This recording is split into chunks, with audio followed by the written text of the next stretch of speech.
Ljubitelji životinja, dobrodošli na kanal Kućni ljubimci TV. Ovdje Mirko i sada ću ti reći više o tabletama protiv buha na psu. Tablete protiv buha za pse spadaju u vrlo efikasna rješenja i često se koriste u svijetu. Razlog tome je što pružaju potpunu zaštitu za vašeg kućnog ljubimca. U svijetu se često prepisuju od strane veterinara jer sadrže razne kemikalije koje tretiraju buhe na specifičan način. Tablete za buhe na psu mogu: prvo, ubiti odrasle buhe.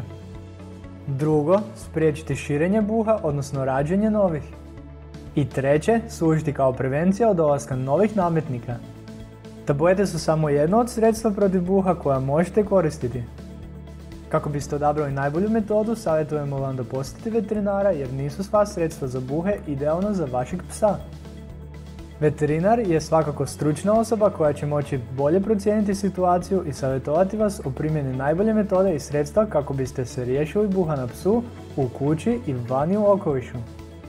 Kako biste saznali više, izradio sam za vaš članak s detaljnim uputama i top 7 sredstva protiv buha na psu. Link je u opisu videa. Ako vam je video bio koristan i dobar, kliknite like i pretplatite se kako ne biste propustili nove u budućnosti. Sačuvajmo naše kućne ljubimce zdravima i veselima, lijep pozdrav!